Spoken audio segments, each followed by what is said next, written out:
Otak kita tuh 100%, tapi yang kita pakai sampai kita mati cuma 14%. Jadi mereka yang pakai otak 14% pasti masuk neraka. Karena disuruh pakai 100% dia cuma pakai 14%. Sisanya apa? Dipakai buat korupsi, dipakai buat berbohong. Otak itu dipakai untuk menuntun keadilan, menuntun kejujuran. Kan itu fungsi otak kan. Jadi kalau Anda gagal memakai otak, nanti di ujung Siratul Mustaqim akan Anda ditanya, berapa persen Anda pakai otaknya? 100%? Enggak. Survei Umi bilang cuma 20%. Jadi buat apa ijazah Anda kalau di ujungnya akan ditanya oleh malaikat, ya Anda hanya memakai 20% selama kuliah itu. Maka sesuai dengan presidensial threshold Anda gagal. Kira-kira begitu. Jangan takut mempersoalkan sesuatu yang dilarang oleh negara.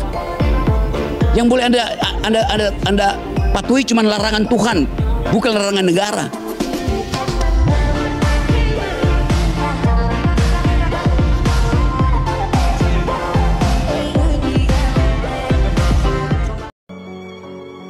Di dalam ilmu hukum, kalau Anda belajar legal philosophy, ada satu buku yang ditulis oleh, judul bukunya itu Homo Sacre, manusia suci, oleh Agamben. Dia terangkan begini, manusia itu dijadikan subjek hukum agar bisa dihukum. Tesisnya sederhana. Jadi Anda di dalam keadaan natural, di dalam romantisme Rousseau, Anda itu setara. Begitu masuk di dalam kehidupan hukum, Anda menjadi tidak setara. Saya kasih contoh cara melihat hukum yang kacau oleh orang Indonesia, oleh hakim-hakim Indonesia. Bahkan di tempat universitas Anda ini, Unair, diucapkan terus-menerus equality before the law. Equality before. Apa tuh equality before the law? Kesamaan di depan hukum. Kesamaan di depan hukum. Kita semua sama di depan hukum. Catatannya siapa? John Locke. Kacau. John Locke nggak begitu idenya. Bukan kita yang harus sama di depan hukum, melainkan hukum yang harus bisa diakses secara sama oleh kita yang berbeda. Itu yang namanya equality before the law. Jadi bayangkan ilmu hukum diterangkan dengan cara kacau karena nggak pernah membaca prime source dari legal philosophy. Itu pentingnya belajar legal philosophy. Kesamaan yang nggak bisa saya dengan Pak Muldoko tidak sama di depan hukum karena akses kita pada hukum itu berbeda. Gak ada soal. Tapi hukum harus sama untuk kita akses. Kita yang berbeda harus punya akses yang sama terhadap hukum yang satu. Itu yang namanya equality before the law. Kita yang berbeda, bukan kita yang harus sama di depan hukum. Gak begitu cara lihatnya. Gila, Rocky Gerung di pojokan tapi argumen lawan diputar balik. Itu sebuah fakta yang kemudian ditemukan oleh Newton, betul kan? Artinya itu hal yang kemudian merupakan sebuah fakta yang kemudian diturunkan melalui rumus-rumus. Nah, ketika Bung Rocky kemudian langsung lompat pada logika tanpa fakta dan data, bagaimana kemudian bisa berpikir? Tadi saya terangkan bahwa ada 3 hakim membuat dissenting opinion. Boleh nggak saya tahu dari mana datangnya dissenting opinion? Dari kepalanya. Oke, bagaimana you tahu dari kepalanya tuh? Bagaimana kalau dia di brief untuk dissenting opinion?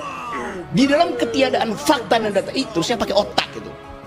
Karena itu saya lakukan guesstimasi, guessing by estimation. Bahwa ada sesuatu yang menyebabkan dissenting opinion itu tidak mengubah keputusan. Wow. Kan faktanya 3/5 tuh. Dan tadi kata Refli, kalau 4 itu, Soeharto Yardisi itu kalah yang.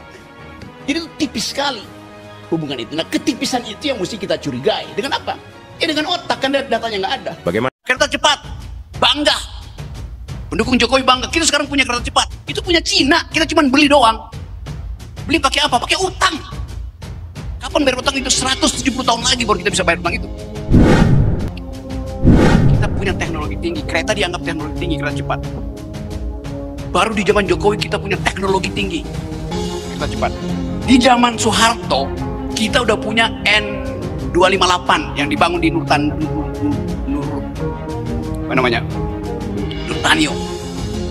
Waktu zaman Pak Harto kita udah punya teknologi di atas awan. Sekarang kita banggakan teknologi yang masih merayap di tanah. Apa ngaco?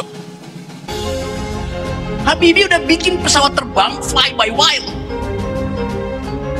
yang kecanggihannya itu diakui dunia.